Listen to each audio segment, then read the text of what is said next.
Bonjour, c'est Il Pastore. Église égale secte. On va y voir un peu plus clair avec cette deuxième vidéo sur la question de la remise en cause. Reconnaître ses torts, reconnaître même son péché, demander pardon. Bien sûr, cela existe parmi les membres de personnes qui sont dans une secte et qui sont elles-mêmes des victimes. Mais les autorités d'une secte ne demanderont pas pardon pour leurs erreurs passées, avec pour conséquence détérioration physique, mentale, spirituelle, morale des membres, division terrible dans les familles, etc. Pour ce qui est d'une église chrétienne, je vais vous montrer quelques exemples, la liste est bien sûr loin d'être exhaustive, pour ce qui est des remises en cause et même des demandes de pardon à travers l'histoire du christianisme récent. Je vous expliquerai bien sûr à chaque fois le contexte. Quelques exemples donc de remise en cause des églises pour montrer une fois de plus qu'une église chrétienne, ce n'est pas la même chose qu'une secte. 24 mai 1859, lettre de l'inspecteur ecclésiastique maçon, président de la conférence pastorale de l'église luthérienne de Montbéliard. C'est un peu comme un évêque, si vous voulez, qui écrit aux autorités de l'église réformée de France, des églises réformées de France. Donc une église luthérienne, une église réformée, deux églises différentes depuis 300 ans, depuis la réforme. Et donc au moment où il écrit, les églises réformées, les paroisses réformées depuis Calvin en France vont fêter les 300 ans de la réforme. Extrait de cette lettre. Nous avons donc à cœur de vous offrir, avec nos félicitations, en vue de la belle fête que vous vous préparez à célébrer dimanche prochain, la main fraternelle que le docteur Jacques André, chancelier de l'université de Tübingen, refusa d'accepter au synode de Montbéliard 1586 de la part de Théodore de Bèze et d'effacer ainsi une tâche qui pèse sur nos consciences. Fin de citation. Donc voici un premier exemple. Il y a eu des occasions manquées au XVIe siècle d'union au sein du protestantisme entre luthériens réformés, de dialogue plus fort. Cela ne s'est pas fait. Et vous voyez, 300 ans après, c'est long, en 1859, voici que c'est une tâche qui pèse sur nos consciences. Et aujourd'hui, en 2020, nous sommes dans la même église protestante unie de France, communion luthérienne et réformée. Mais reprenons nos exemples historiques de remise en cause officielle des autorités d'église chrétienne et aussi de demande de pardon. 14 août 1927, 8h30, Lausanne, conférence écuménique mondiale. C'est un moment de culte, de prière entre des représentants de diverses églises.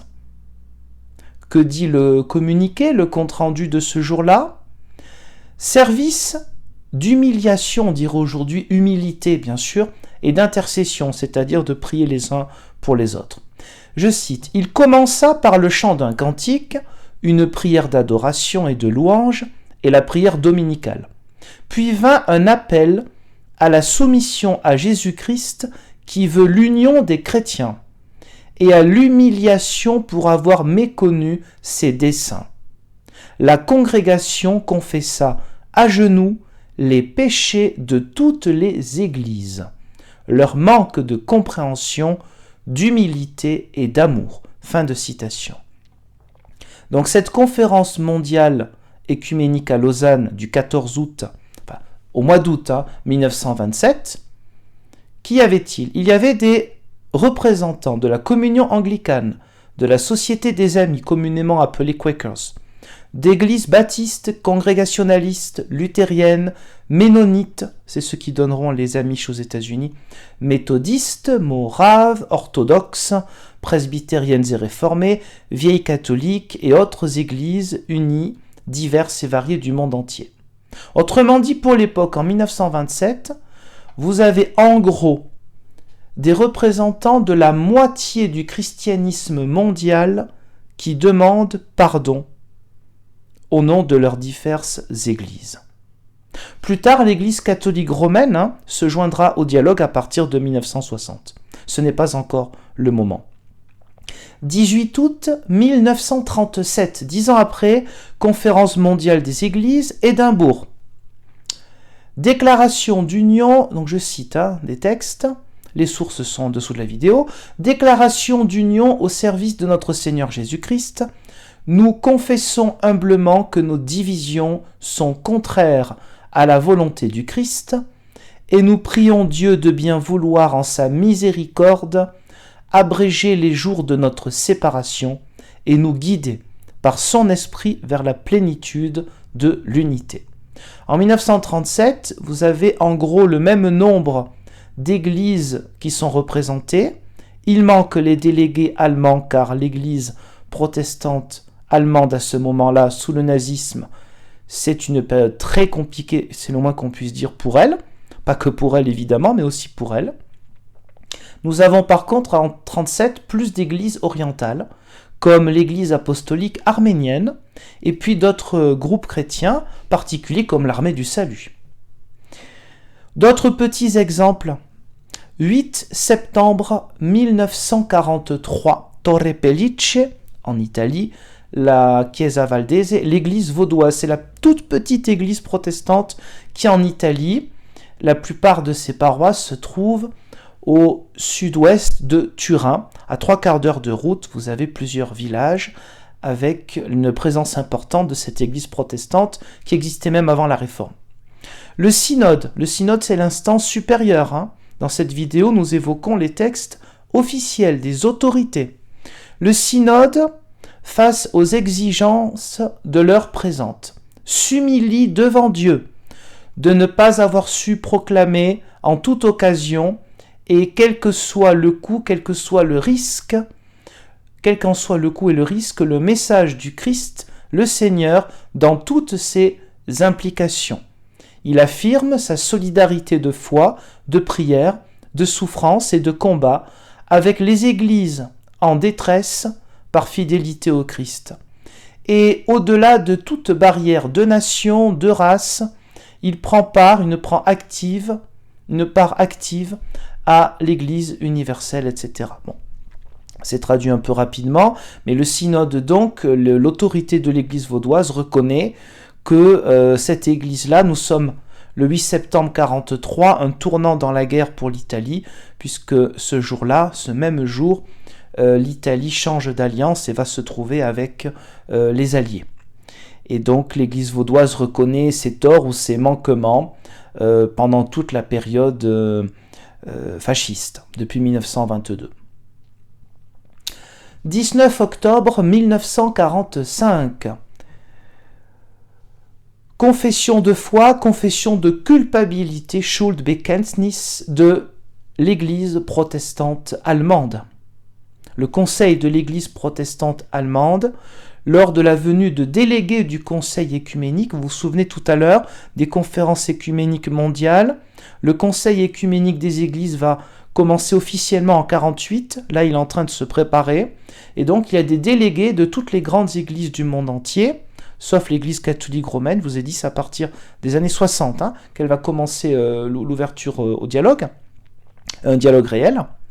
Et donc le 19 octobre 1945, il y a des délégués de diverses églises chrétiennes qui viennent à Stuttgart, et à cette occasion, donc le conseil, on va dire l'autorité, si vous voulez, de la grande église protestante allemande, exprime sa solidarité dans la culpabilité du peuple allemand. Elle se reconnaît prenant parti très clairement à cette culpabilité pour les souffrances infligées à de nombreux peuples et pays.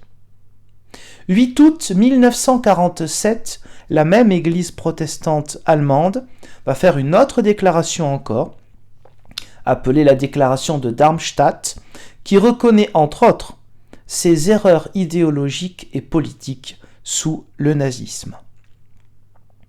Passons à un autre pays, les Pays-Bas.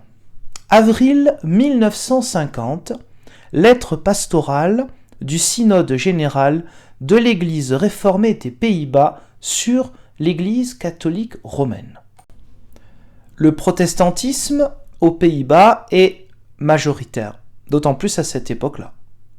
Et donc, le synode général, les instances supérieures de l'Église réformée des Pays-Bas, écrit une longue lettre pastorale en 1950, en avril 1950, elle sera traduite en français vers 52-53. Elle s'adresse donc à ses fidèles.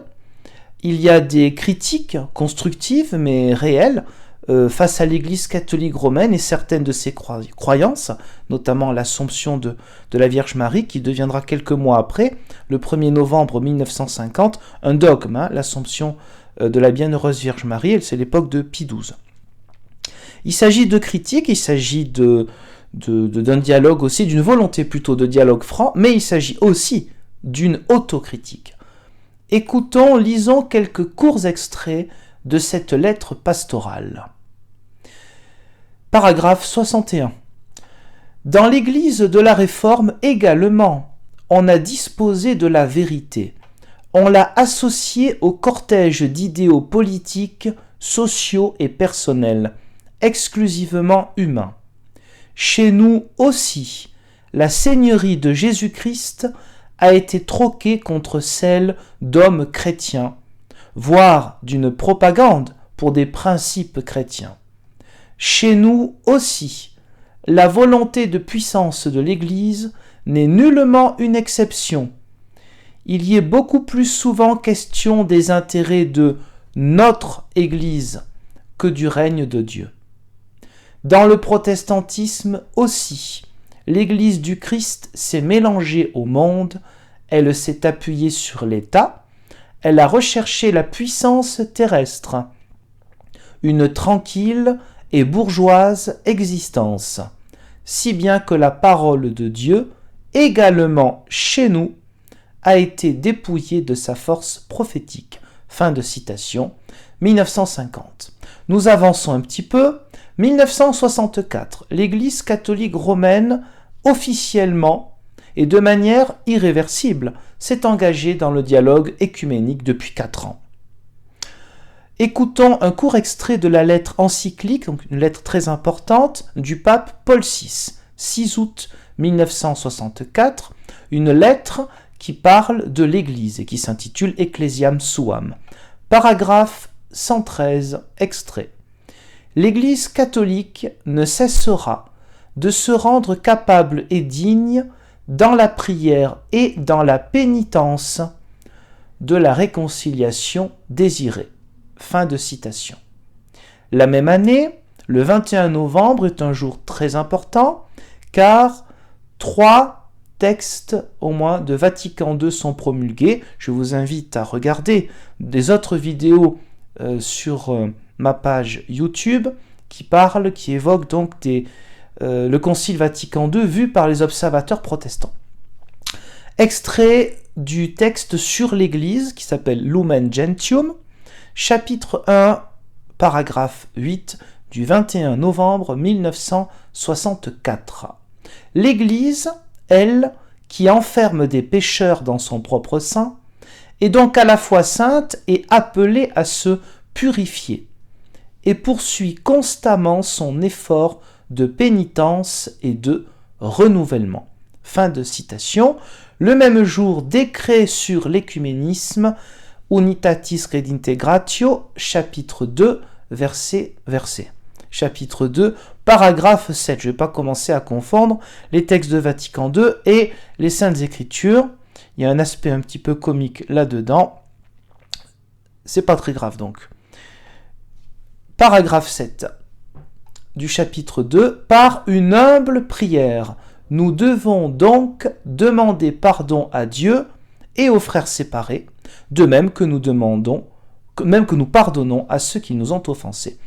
Petite phrase qui a l'air de rien, mais qui est un bouleversement, un changement dans toute l'histoire moderne de l'Église catholique romaine. Je m'approche maintenant de la fin de cette vidéo avec quelques extraits encore plus récents. Maintenant, au sein du protestantisme, vous vous rappelez de 1859, entre luthériens et réformés français, maintenant il s'agit d'un texte de concorde, un texte écuménique européen, 16 mars 1973, concorde de Leuenberg, entre les églises issues de la Réforme en Europe. Je vais lire simplement le premier paragraphe. En approuvant la présente concorde, les églises luthériennes et réformées, les églises unies qui en sont issues, ainsi que les églises des Vaudois, l'Italie, et des frères moraves, République tchèque, qui leur sont apparentés, et dont l'origine est antérieure à la Réforme, constatent, sur la base de leurs entretiens doctrinaux, qu'elles ont une compréhension commune de l'Évangile, telle qu'elle est exposée ci-dessous. Cela leur permet de déclarer entre elles la communion ecclésiale et de la réaliser. Reconnaissantes d'avoir été amenées à se rapprocher les unes des autres, elles confessent en même temps que le combat pour la vérité et l'unité dans l'Église a aussi été et demeure marqué par le péché et la souffrance. Fin de citation. Cette concorde donc, qui sera signée plus tard par d'autres églises protestantes d'Europe, permet qu'aujourd'hui, il y ait de plus en plus d'églises unies entre luthériens et réformés. Et enfin, je termine presque, avant-dernier texte, avant-dernier passage, côté catholique romain, 10 novembre 1994, lettre apostolique Tertio Millennio Adveniente de Jean-Paul II, c'est pour préparer le futur jubilé de l'an 2000. Donc, quelques extraits des paragraphes 33 à 36 de cette lettre apostolique. Il est donc juste que, le deuxième millénaire du christianisme arrivant à son terme, l'Église prenne en charge, avec une conscience plus vive, le péché de ses enfants, dans le souvenir de toutes les circonstances dans lesquelles, au cours de son histoire, ils se sont éloignés de l'Esprit du Christ et de son Évangile, présentant au monde non point le témoignage d'une vie inspirée par les valeurs de la foi, mais le spectacle de façons de penser et d'agir qui étaient de véritables formes de contre-témoignages et de scandales.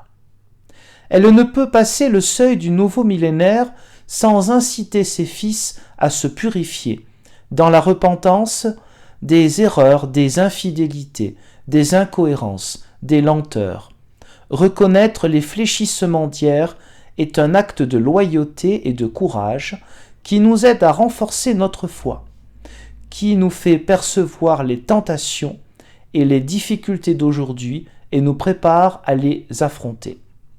Parmi les péchés qui requièrent un plus grand effort de pénitence et de conversion, il faut évidemment compter ceux qui ont porté atteinte à l'unité voulue par Dieu pour son peuple. Au cours des 1000 ans qui arrivent à leur terme, plus encore qu'au premier millénaire, la communion ecclésiale, parfois par la faute de l'une et de l'autre des parties, a connu de douloureux déchirements qui s'opposent ouvertement à la volonté du Christ et sont pour le monde un objet de scandale. Il y aura encore d'autres passages, mais nous serions trop longs, de cette lettre apostolique Tertio Millennio Adveniente du 10 novembre 1994. Je termine avec un dernier extrait, cette fois-ci donc plus récent, 2013. Du conflit à la communion, texte écuménique mondial entre l'Église catholique romaine et la Fédération luthérienne mondiale, texte qui prévoyait les festivités de la commémoration de la Réforme en 2017, festivités qui ont eu une connotation écuménique partout dans le monde. Paragraphes 229 et 234. À cette occasion, les luthériens se souviendront aussi des jugements haineux et dégradants prononcés par Martin Luther contre les Juifs. Ils en sont honteux et les déplorent. Les luthériens ont reconnu avec un profond regret que les autorités luthériennes ont persécuté les anabaptistes. Persécution soutenue théologiquement par Martin Luther et Philippe Melanchthon, c'était le bras droit de Luther. Ils déplorent les violentes attaques de Luther contre les paysans, lors de la guerre des paysans, c'était 1525, la prise de conscience des côtés sombres de Luther et de la Réforme a suscité une attitude autocritique des théologiens luthériens envers Luther et la Réforme de Wittenberg. Même s'il partage en partie les critiques de Luther concernant la papauté, il rejette aujourd'hui l'identification que faisait Luther du pape avec l'antéchrist. Et donc le paragraphe maintenant 234, côté catholique romain. Dans son message au Parlement impérial de Nuremberg, le 25 novembre 1522, le pape Adrien VI se plaignait déjà d'abus et d'outrages, de péchés et d'erreurs commis par les autorités de l'Église. Beaucoup plus tard, au siècle dernier, dans son discours inaugural de la deuxième session du Concile Vatican II, le pape Paul VI, vous vous souvenez, on en a parlé tout à l'heure, a demandé pardon à Dieu et aux frères divisés de l'Orient. Ce geste du pape a été repris dans le Concile lui-même, surtout à travers le décret sur l'écuménisme et la déclaration sur les relations de l'Église avec les religions non chrétiennes. Fin de citation. Donc, tout simplement, un petit mot pour conclure. Vous venez d'entendre des exemples courts et dans une liste non exhaustive de passages où les autorités officielles de différentes églises chrétiennes, notamment au XXe siècle, ont demandé pardon, ont reconnu leurs erreurs passées et présentent leurs torts. Cela, vous ne pourrez pas le trouver dans une secte. Une secte diabolisera toujours l'extérieur et les autorités, les gourous, les grands conseils au niveau mondial des personnes qui dirigent une secte ne pourront pas avoir le même genre de paroles, de gestes et évidemment sans aucun dialogue avec les autres, contrairement à ce que vous venez d'entendre. Donc je vous remercie pour ce visionnage et dans une prochaine vidéo, Dieu voulant, je parlerai d'une différence entre le protestantisme précisément et les sectes dites chrétiennes qui parfois sont considérées, à tort bien sûr, comme du protestantisme. Je vous remercie. À bientôt.